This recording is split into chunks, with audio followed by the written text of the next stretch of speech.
Hello friend, સ્વાગત છે સુમિતાના કિચનમાં. આજે આપણે બનાવશું દાળ બાટી.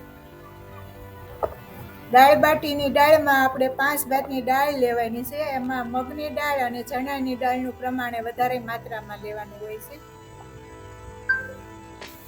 મગની દાળ, ચણાની દાળ, તુવેરની દાળ, અડદની દાળ, મૈસૂરની દાળ, આ પાંચેયને મિક્સ કરી અને આપણે પહેલા ધોઈ લેવાની છે. જેટલી દાળ હોય એથી અઢી ગણું પાણી લઈ અને તેને કુકરમાં બાફવા મૂકવાની છે.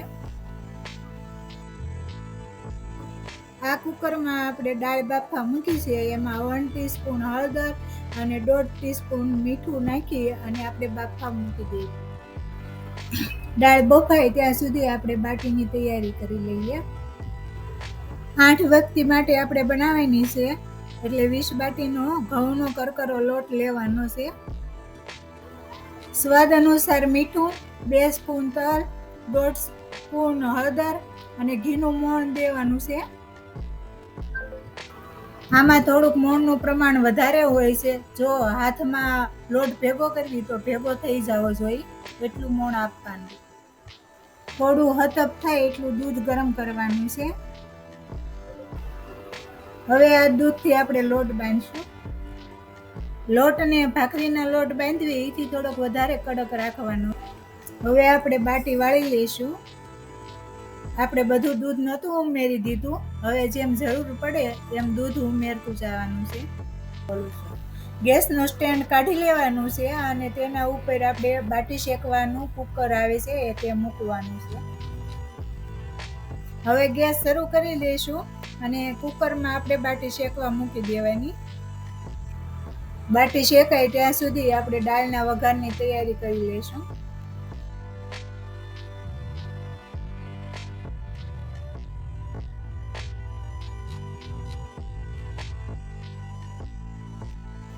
કાંદા, ટમેટા કટ કરી લઈશું.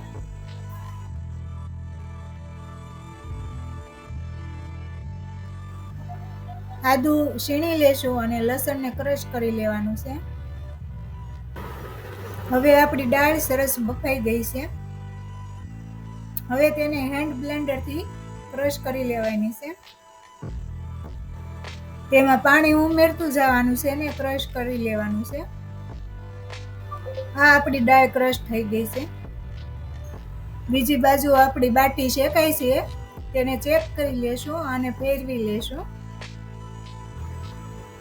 હવે એક તપેલી મૂકી અને તેમાં તેલ મૂકવાનું છે વઘાર માટે.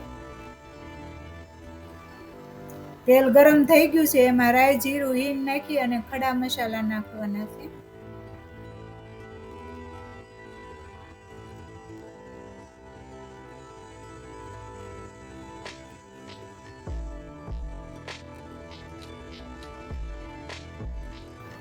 મીઠો લીમડો અને કટ કરેલા કાંદા એમાં ઉમેરવાના છે.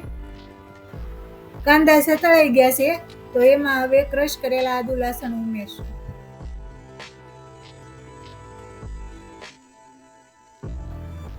સ્વાદ અનુસાર એમાં મીઠું ઉમેરવાનું છે. આપણે દાળ બાફવા મૂકી હતી એટલે દાળના ભાગનું મીઠું આપણે બાફવામાં ઉમેર્યું હતું, એટલે મસાલા અને પાણીના ભાગનું મીઠું ઉમેરવાનું રહેશે.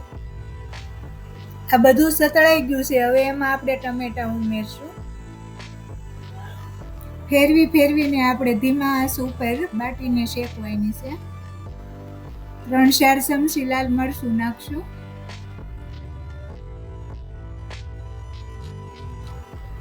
1 સ્પૂન હળદર નાખશું.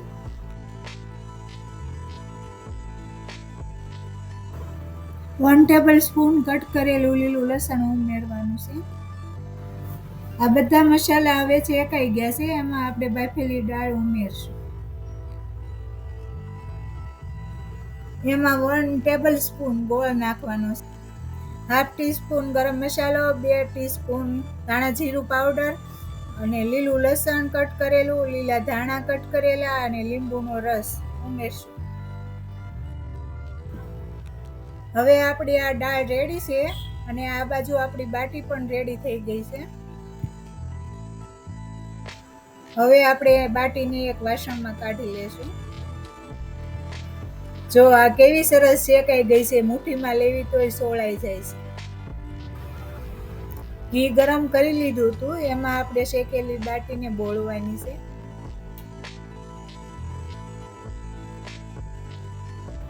આ આપણી દાળ બાટી તૈયાર. અમારી રેસીપી ગમી હોય તો લાઈક કરો, શેર કરો. અમારી આવી નવી નવી રેસીપી જોવી હોય તો સબસ્ક્રાઈબ કરો.